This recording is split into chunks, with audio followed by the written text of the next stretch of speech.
Good morning, good afternoon, and good evening, everyone. I'm Philippe Massancier, Chair, Global Public Affairs at Hill+Knowlton.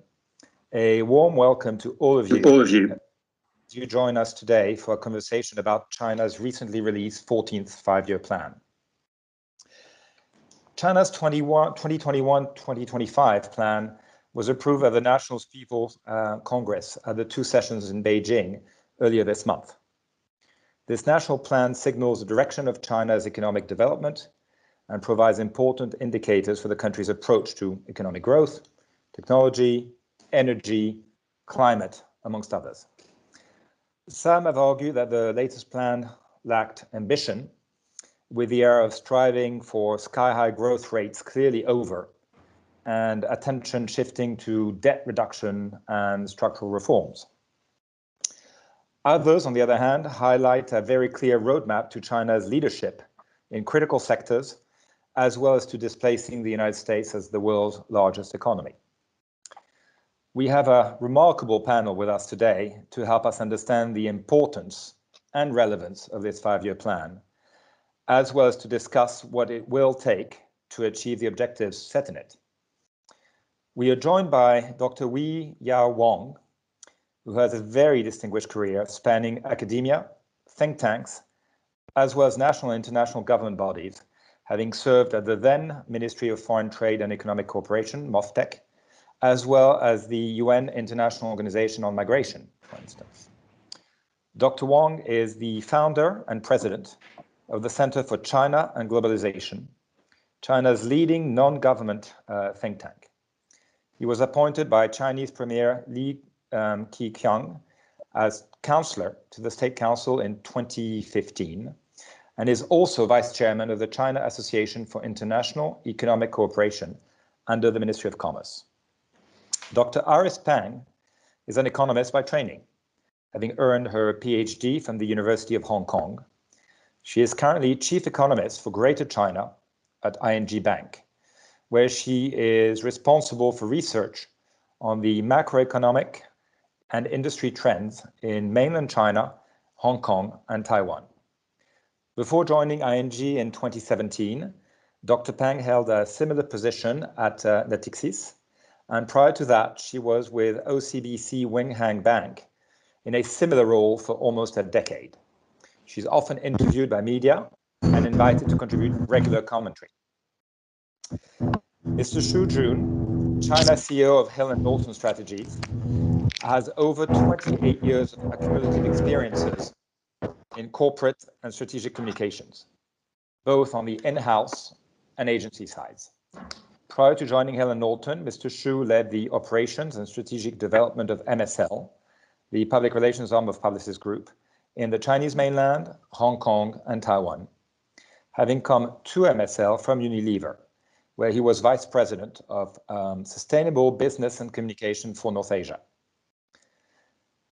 Prior to his tenure at Unilever, Mr. Xu worked for 15 years at DuPont, with his last position as corporate communications leader, Asia Pacific.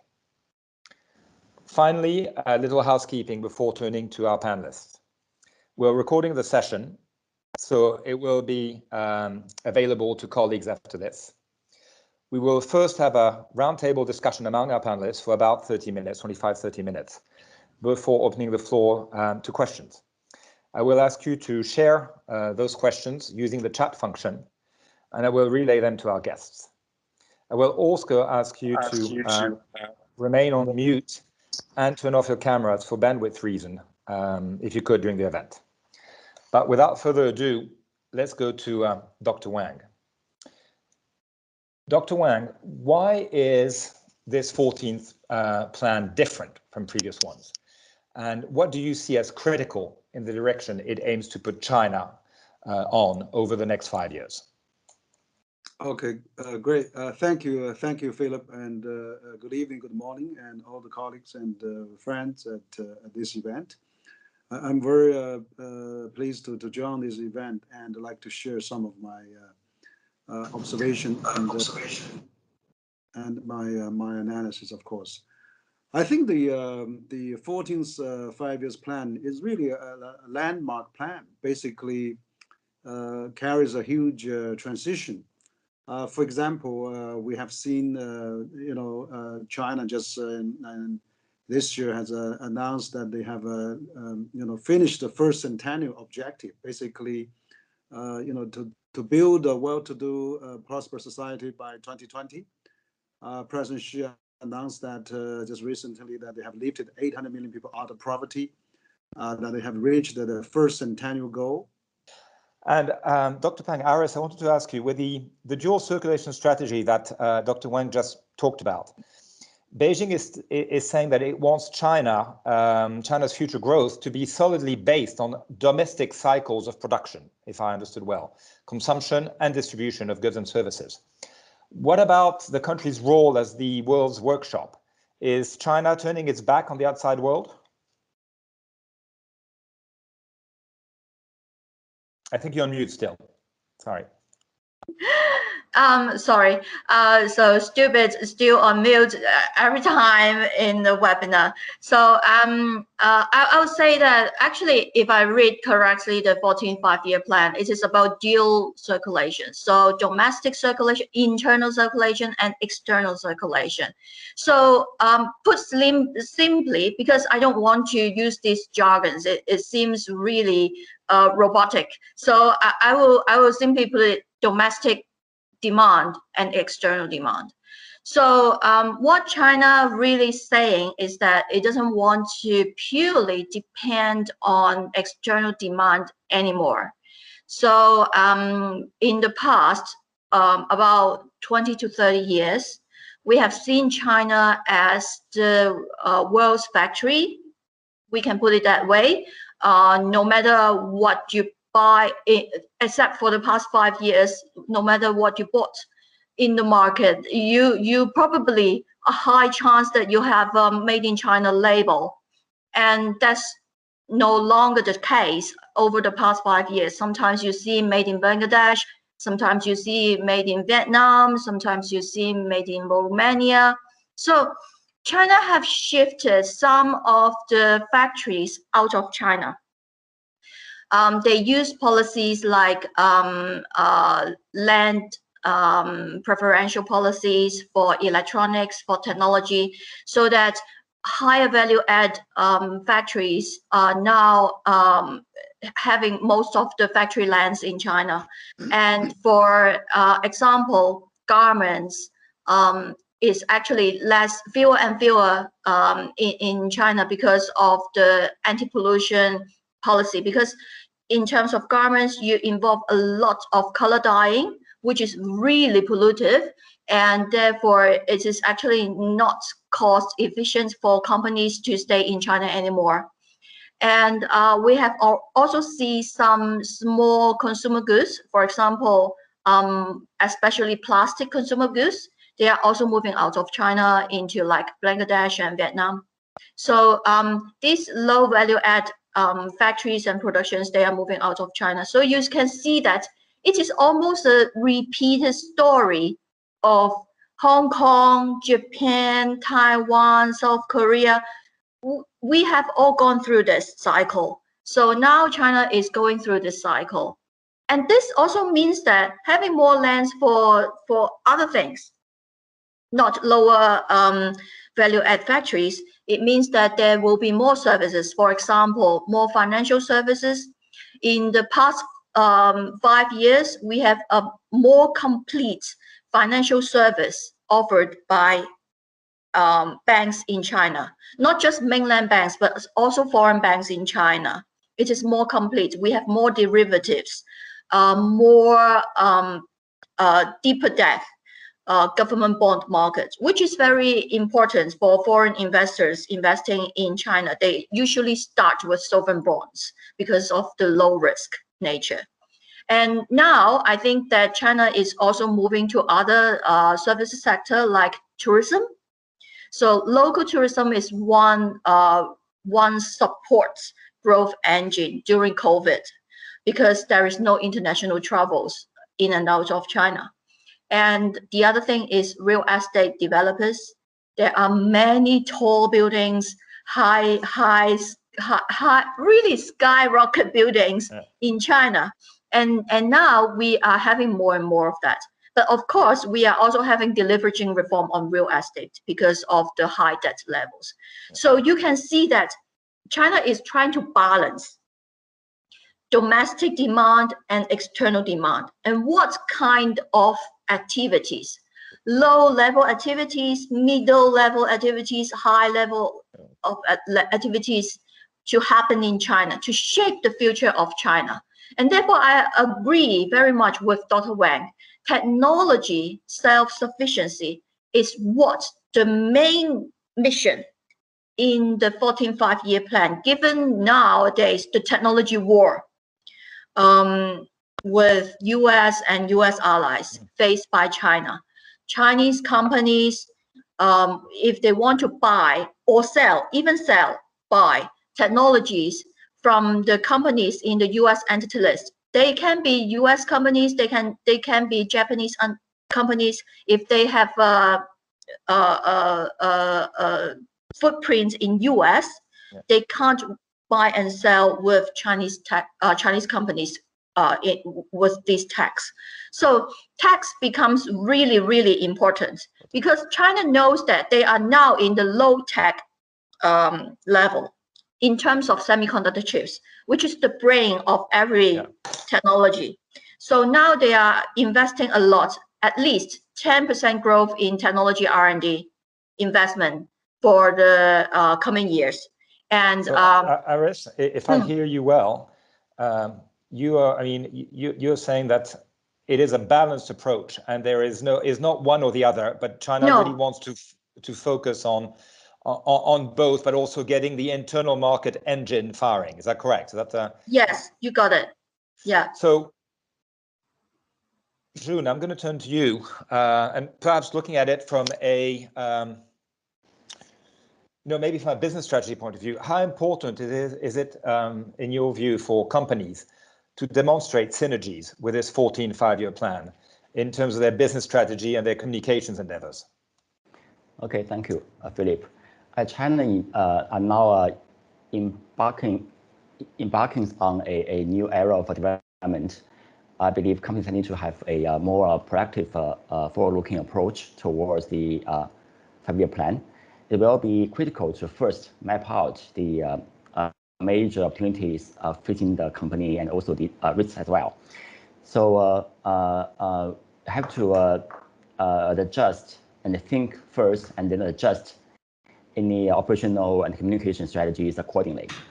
And the senior leader companies have to be mindful about that your continued growth in China rely on how effectively you can both realize and showcase the synergies between your company business and the Five-Year Plan for China. So as well as to mitigate the risks may arise in the 5 year ahead.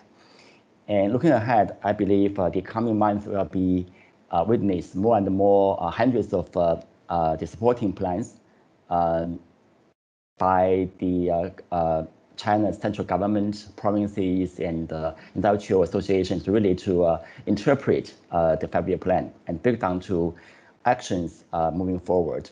And those regional, sectoral, and the specialty plans will explain in detail how the government of China aims to achieve the national highline objectives in the future. And that will also provide a much greater clarity about what to expect going forward. So I think it's important to keep the business relevant to China's growth agenda. And in the area of communications, I believe it's important to link the company's messages to the micro narratives of China. So you have the relevance between your agenda and the country agenda. Mm-hmm. Those agenda can be including the building a community of mutual shared future of mankind, and it can be digitalizing the industries in China and build China into a technology powerhouse going forward, and it can be building a better quality and fairer systems of education and healthcare for the people in China. So find a way to link the strategy of your company and the agenda of China. Back to you. Thank you very much, Shun. To the audience, please don't hesitate. The chat is open, so please feel free to start noting down your questions, and we'll get to them. Dr. Wang, I'm going to turn back to you. Some of the things you started talking about, and I'd like to link my question to foreign companies operating in China today. I mean, there are a number of foreign corporates, mostly American and Europeans, but not only, that have been put under intense pressure by Chinese consumers or Chinese business partners in the past because of statements made on issues linked to Hong Kong or Xinjiang more recently. What are the rules of the game in your view for international companies to successfully operate in China today? Yeah, a great question. I think that you know, there is probably a balance to strike. I mean, these days you see the multinational make huge you know, profits or business in China. They huge development. I mean, all the automobile manufacturers from Europe or US probably sell more cars in China than in their own countries. Certainly true for all the European auto manufacturers. You know, BMW, Daimler, or you know, Volkswagen, what have you, or GM, Ford, but also Tesla almost become the largest company in the world because they had a fully functioning, well manufactured clean car and automated car in China. So I think that you know, the market is really growing for all those companies. I mean, because of the huge market. Then, you know, the problem is that China is lacking some kind of a narrative or really even tell your story well. I mean, China is doing KPI all great. You know, China is the largest trading nation with 130 countries, is the contributed over 1/3 of GDP growth. Last year, even contributed 50% of GDP growth of the world.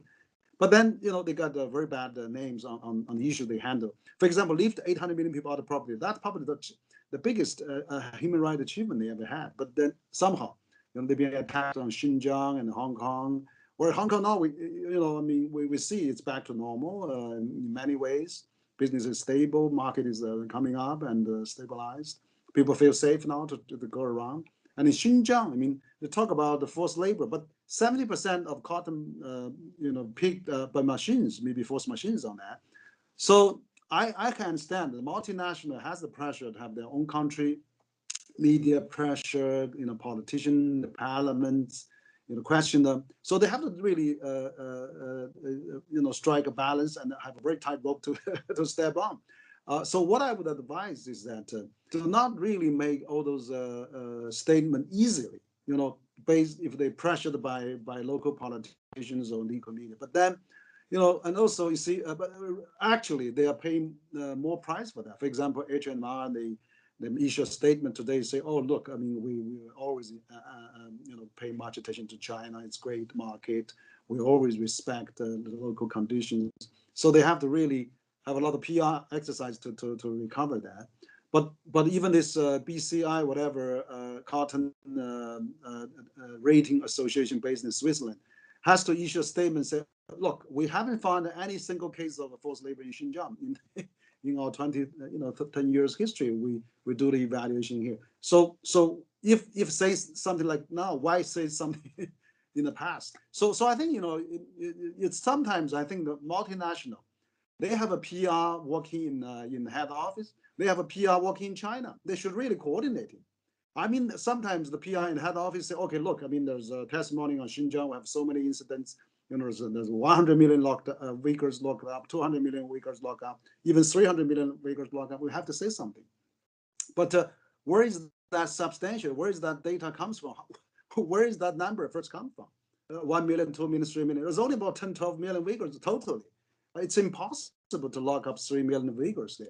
So, but before the head office rush into making this kind of statement, I mean, they really should check their local office, their local PR, and a company like you. I mean, so I think that you know, this is really not a really great, because ideologically, value-wise, of course, multinational really lean towards the home market, the home countries. But then economically, they depend heavily on the host market of China. I mean, that trend will continue. So it's that dichotomy. I mean, it's a contradictory situation. Will continue for many years. So we need a really great a methodology and a way of addressing both ways, and that's right. I think they have to really do a great balance of that. I can't hear you. Thank you very much, Dr. Wang. The great balance to be found. Dr. Pang Aris, I'll get back to you and maybe think a bit more about the environmental side of the 5-year plan, the 14th 5-year plan. Some commentators have labeled that environmental part as an ambiguous start, I'm quoting, on the road to carbon neutrality. One example that was given was China's recently announced National Emission Trading Scheme, the ETS, which is deemed as a critical tool in fulfilling the country's pledge of first peaking its emissions by 2030 and then being able to achieve carbon neutrality by 2060. However, you're also seeing a lot of comments about the fact that China's ETS are falling short of setting both an absolute emission caps, and the non-compliance fines are rather low, which means probably limited impact on emissions, looking, for instance, at the power sector. How do you reconcile this with China's ambition of being a global leader on climate change? I mean, if I remember, not that long ago, Chinese Premier Xi had, really put China on the path to trying to take the lead with Europe, but ahead of the US on climate change policies. So how do you reconcile the two? So I actually, with the whole ING Asia team doing carbon neutral research. So watch out for our research because it will be really, really interesting, and I will answer all of your questions and more than that. So to start with, China actually does not really depend on the emission trading scheme as the only tool to reduce the emission. Actually, that does not really reduce the emission. You pay for it. It really means you pay for it, and then hopefully someone will plant more trees, and then then you hopefully get a net zero. But that is just one small element in the whole plan. The whole plan to get to the peak of carbon emission by 2030. The first thing is that China will build more wind and solar power to gradually replace the coal and crude oil. So the main pollutants actually comes from coal. And the other thing is that crude refineries is actually a big business in China. Even though China do not consume those crude oil, China is the biggest world crude refineries. So with the other economies using fewer and fewer crude oil, China's crude refineries, and therefore the emission will also comes down. This is the first thing. The other thing is that they have a target, actually a quantitative target to cut coal consumption. So the first thing is to cut dirty coal, replaced by clean coal. And they have been doing this since 2017 by actually vertically merging two biggest state-owned enterprises on coal and electricity generation. So this is the first step. Then another thing is that China is investing a lot in infrastructure of ultra high voltage electricity transmission connectors. Those connectors actually are different from the usual connectors. The usual connectors also transmit electricity from one connector to another. The ultra high voltage actually has the same function, but the loss in electricity during the transmission is a lot smaller. So you have high efficiency on electricity transmission. They already have begun this, and they are now planning a lot of ultra high voltage connectors from this year onwards.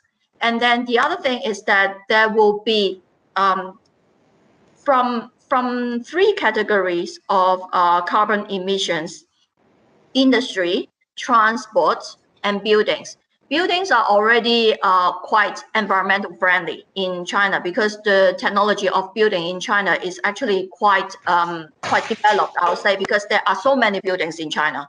So they get the technology, get the skills. Actually, Europe is buying that technology. So to speak, that they use more solar panels even for the windows, for the glass windows. So this is one thing. The other thing is industry. Industry actually is very difficult, and it is the biggest emission generator because of producing a lot of things like plastics. So it is really dirty. So this is the most difficult one, and this will be dealt with after transportation. So transportation has been started. There are many e-vehicles in China, and the proportion is getting higher and higher. Even the subsidies on e-vehicles is dropping. People are buying when people are buying new cars, they choose e-vehicles because of the actually high price of the combustion cars. So it is actually a price-sensitive consumer behavior. And then there will be more use on electricity, and energy efficiency is another problem. Another, I would say, variable in all the calculation. So energy efficiency will increase a lot with time. Not only because China get this technology, but because the whole world will also compete in this technology. So people will share. And when it comes to clean energy, climate issues, people are willing to share this with China. So we are all doing this together. So the C. Biden virtual climate summit, I think they will talk about this. And for this, I am for sure that China can actually peak the carbon emission by 2030 and then reduce 0.3 billion tons of carbon emission every year by then. And then they will be stuck by 2050. There will be some energy still coming from coal and crude. So, but that proportion will be around 10% or even less. So that will be replaced later. Yes. Thank you very much. June, I'm turning to you. Linked to sustainability, to what Dr. Pang just talked to us about. What is the impact you see on sustainability and the environment given by this 5-year plan on the way companies behave, but also Chinese consumers' expectations in this area? You know, are we going to see a big change along the plan? Is it going to be mostly company driven, or are we also seeing something with Chinese consumers and Chinese people? Yeah, thank you, Philippe. Accelerating the drive towards a low carbon economy in China is one of the major themes of the 14th 5-year plan.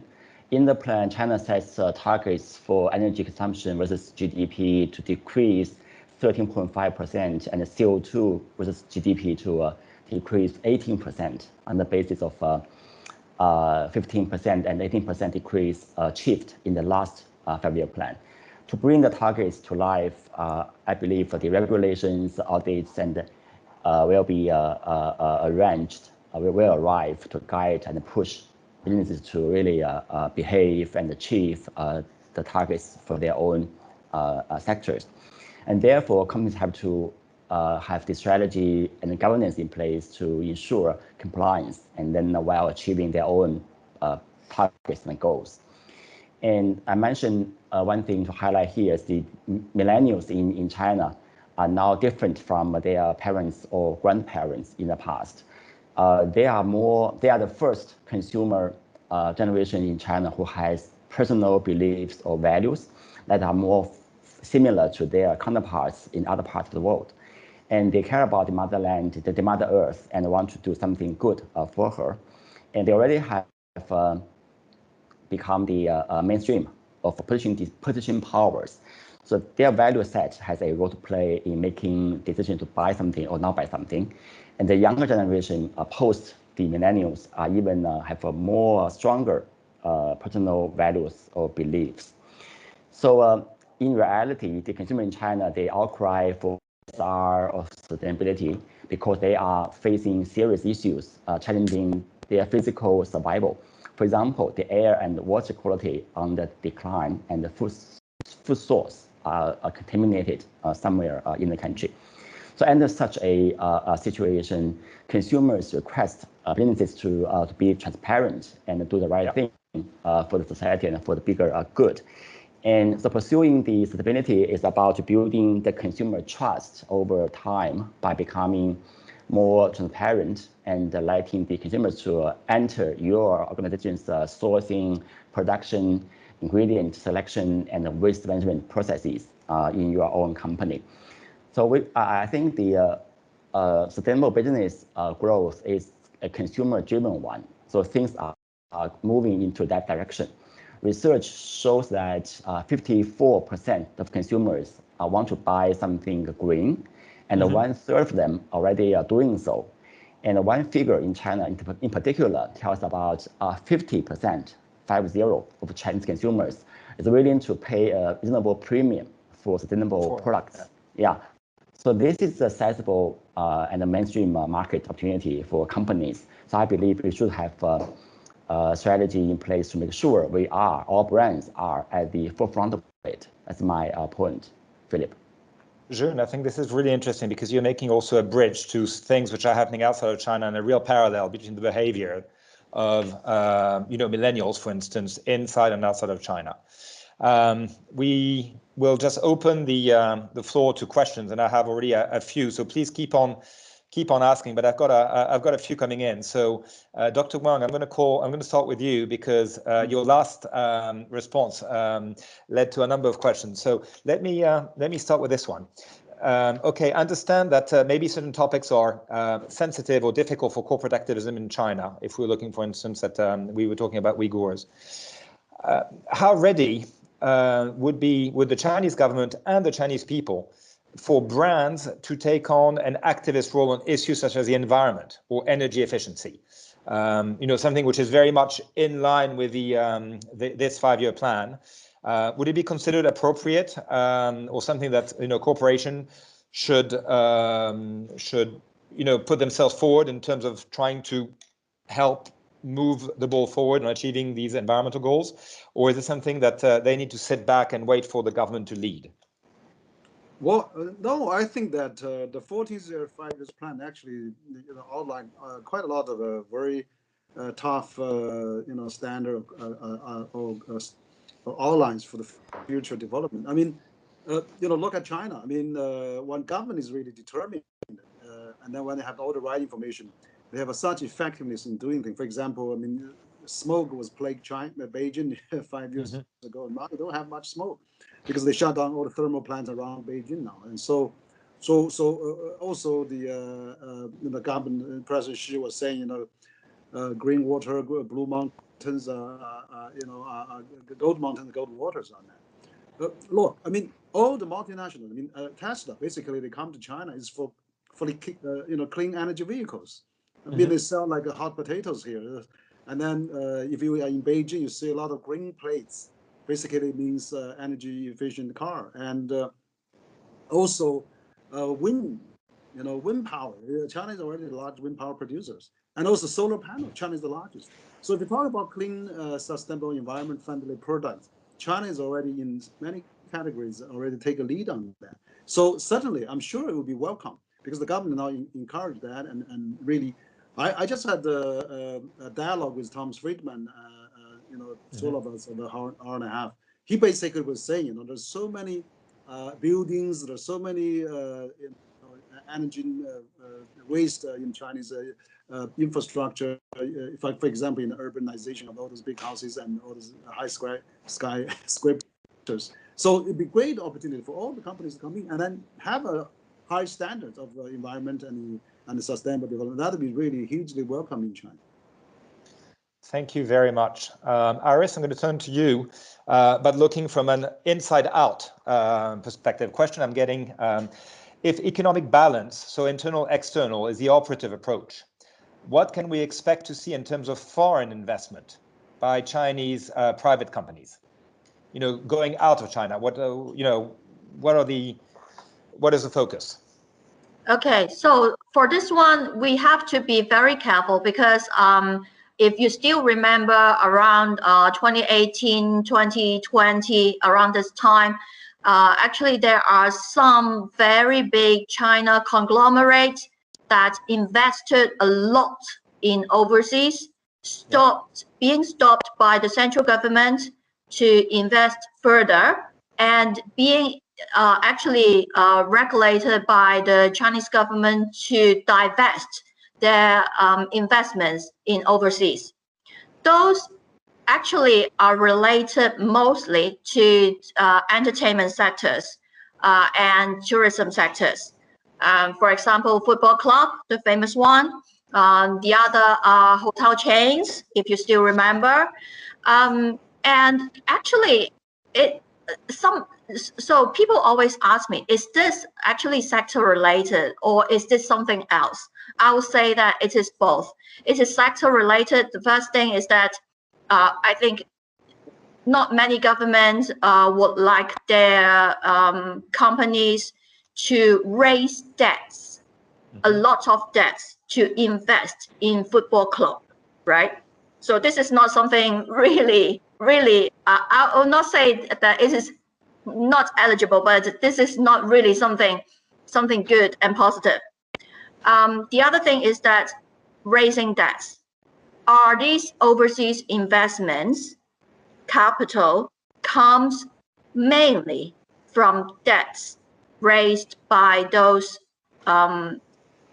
companies, no matter whether those are private companies or state-owned companies, whether those investments are leveraged, very high leveraged investments. In both cases, actually, if you get two boxes ticked, then sorry, this is actually a very negative way of saying no, no more. And if you take one of the boxes, I will hesitate to say that it could be okay. I will be very hesitate. If none of these boxes are ticked, for example, you have a lot of cash and you invest in buying a consumer brand, a very luxurious consumer brand from foreign companies. That's doable, I think. That's just absolutely making sense because that is the growth, global growth. So the company also wants growth. So it doesn't matter. It's not doing something wrong because I have got the cash. I invest in something which is good for my company. Then I think that no one will stop you. So it is whether you are overly leveraged and invest in something that can't really help the economy to grow. So it has to. There needs to be a link back to China. Let me turn to both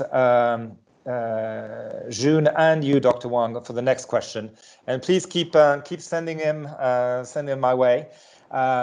So both of you, we'll start with you, June, and I'd like your answer to Dr. Wang on the same question. What is the likelihood of China taking a path towards becoming a self-sustainable economy and inward-looking if the US and other nations continue to exert pressure? I mean, is it something which will drive, you were talking about a sort of balanced approach. Is there a chance that this balanced approach may be skewed off if we have more trade disputes? I think is where the question is going to. For me, yeah. For you and then for June. Okay, great. That's a really very serious question. I think people are actually wondering that a lot. What I would like to say, we are already living in the open world. I mean, you see the 14th five-year plan, it calls for higher up opening up. China has tasted the benefit of the opening up. I mean, since China, this year is actually the 50 years Kissinger visit China, started this Secret Tour, and then 20 years of China joined WTO. And then, since China joined WTO, China's GDP has gone up 12 times. And China basically, reached the center of the world basically through its economic, activities. And so China now become the, largest, second largest economy, and basically, look, I mean, China, even with the trade war, China last year has still kept its export on a positive territory and GDP on a positive territory. So I think that China would not inward looking unless they are forced to. But even they are forced to. So I was saying basically they have a 1.4 billion market. So that is almost like half 25% of the world. So of the market demand. I would think that it's highly unlikely because the Asian economy is intertwined. You have RCEP, China side, you have CAI, China side with EU. China is interested on CPTPP.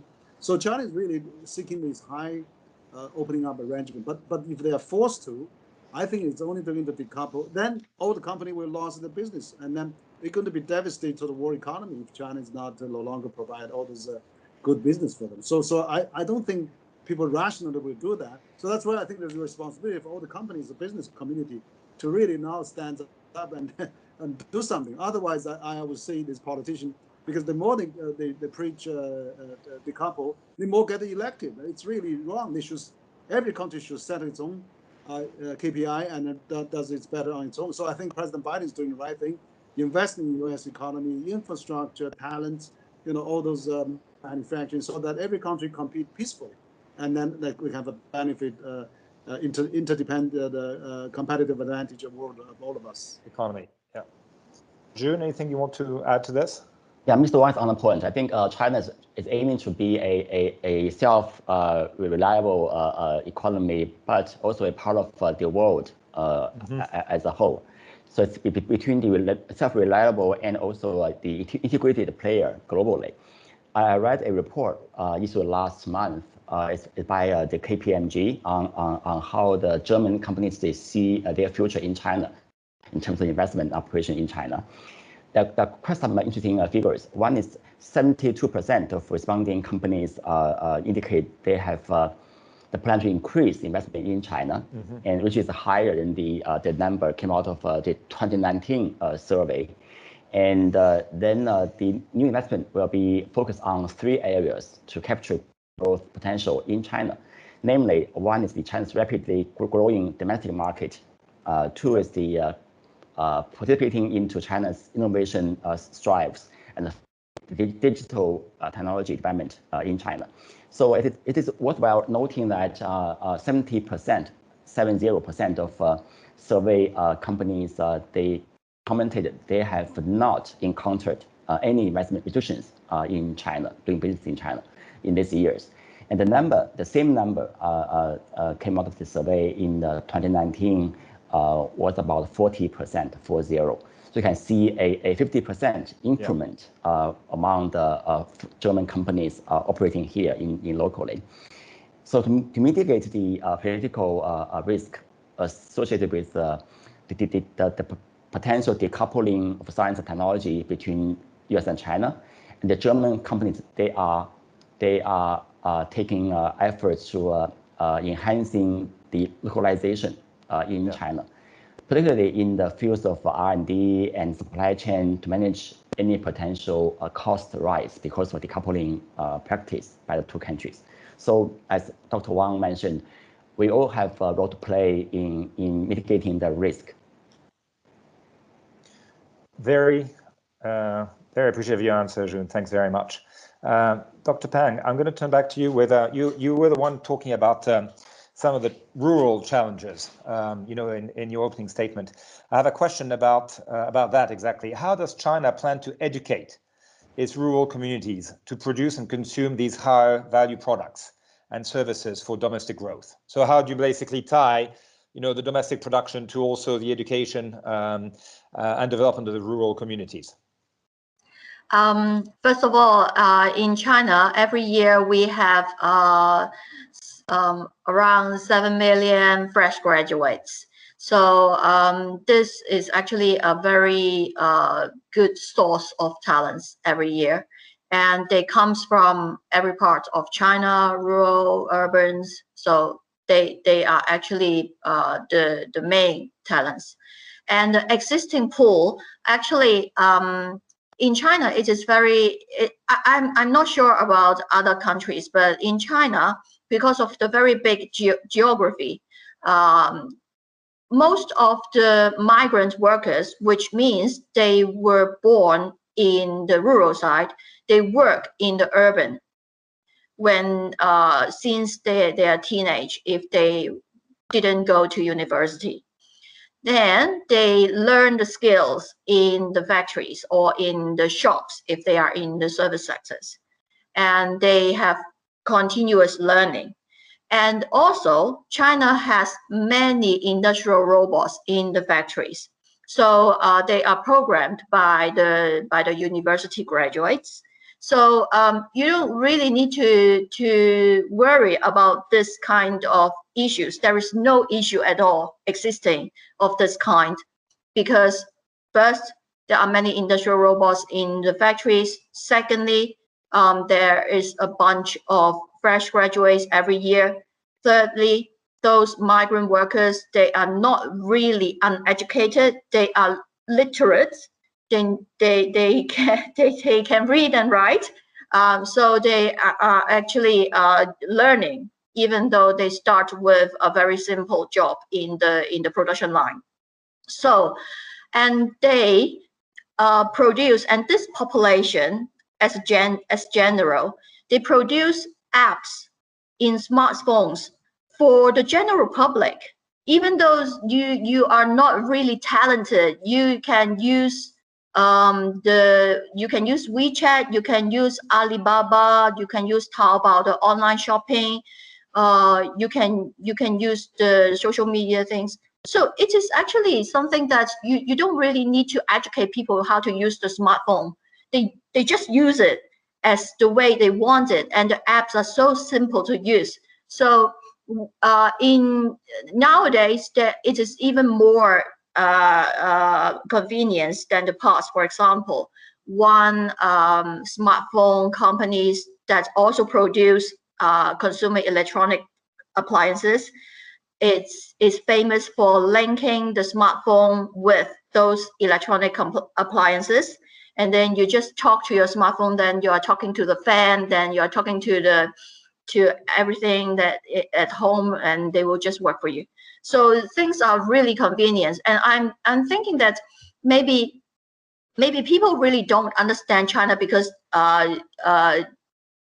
you don't experience the what Chinese consumer has experienced.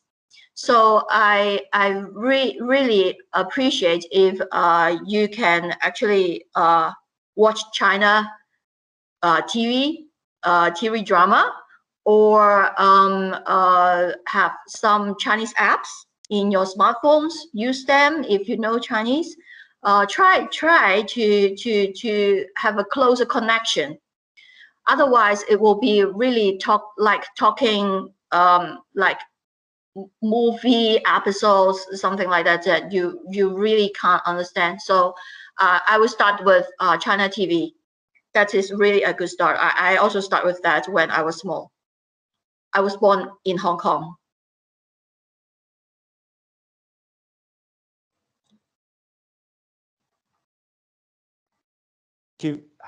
Thank you very much, Iris. Actually, June, your remark on the Germany, you're giving numbers on Germany, actually got some interest, I think, from some of our German colleagues. So let me turn to you, Dr. Wang, on that. There was a comment by June made about cooperation with Germany, the EU, as a sort of middle way. How important is the EU, or not, actually, for China's international diplomacy? For instance, cooperation on climate change, or indeed the common agreement, the CAI, the comprehensive agreement on investments. Where do you see this today? Well, absolutely. I think that German or EU, for that matter, is the most important, probably have such a huge soft power and leeway to really mediate China-US for this kind of relation, because EU is now also China's EU's largest trading partner, and of course for German and for many other countries too. So I think that for example, all the German automobile are doing extremely well in China. Daimler is the only company making profit during the pandemic. I mean, worldwide, China factory is the one that really have a huge profit that's carried them through the crisis. And then BMW had this 75% ownership plant in Shenyang, and also Volkswagen is selling a lot of cars in China too. I mean, Merck, I mean, one of the German probably pharmaceutical companies now, have 20% China market, larger than the US now. So I see this CAI is actually a great move on the EU side, because they have to, insist on signing that at the last day of last year, when the German chairmanship of the EU running out. So they had the Munich Security Conference, and our Secretary General of the Center of CCG actually raised the question for the leaders of Biden and all the rest, because I think that EU can play a huge role in mediate China-US relations, because economically the future of EU is in China. Of course, ideologically, value-wise, I mean, EU has a strong ties with the US. But as President Macron just said at the Munich summit, Security Conference Summit, that US now is promoting the Indo-Pacific. Europe should be more strategically independent. So I think Europe should not follow the US sanctions on China and think that China will swallow whatever. I mean, they have to defend themselves too. So I would really think that EU has a unique position. It's like a Romance of the Three Kingdoms, a famous Chinese novel. There's a lot of third party. When two guys fight, the mediator has a lot of advantage, and you can take advantage of both sides. EU should play positive roles like that, rather than siding with one, and then you will cause damage to both sides and three parties too, I think. Thank you very much. Which takes me to the last question will be for you, June, and it's about climate. I was just wondering whether you think that the climate concerns could provide the opportunity for international cooperation. Bolder commitments from China and the US may help if obviously cooperation secures the interests of both parties. I think one of our panelists mentioned that President Xi will be one of the 40 world leaders invited by President Biden to participate in the April 22nd virtual Earth Summit at the White House. So is the environment an area of potential cooperation between China and the US, in your view? I do believe so. I think climate is a global concern for all the people, all the mankind as a whole, not only a part of the globe. So we have to take the belief that we need to work together to address such a pressure, a challenge on human beings and on the earth. So that is the micro background of such a collaboration to happen, to expect between the countries. And the other one is, I think the corporations can play a role to really push forward the collaboration between countries and governments. And that is also the expectation from China on the companies to play a role in the 5-year plan execution. And China really encouraged the flow of resources from the private sector into R&D, value chain upgrade, growing the rural areas and ecological protection, and further battle against COVID-19. So I do think we are aligned on the kind of general agenda, and we all have to partner together. I can't thank you enough, Dr. Wang, Dr. Pang, and Mr. Xu, for the time you've given us today, for sharing a view from China. Thank you very much. You had over 110 people from all over the world listening to you. Very much appreciated that you took the time and you were candid in your answers. We look forward to being in touch. Thank you so very much. And have a good evening for you in China, and good rest of the day for everybody on this call. Goodbye. Thank you. Bye-bye.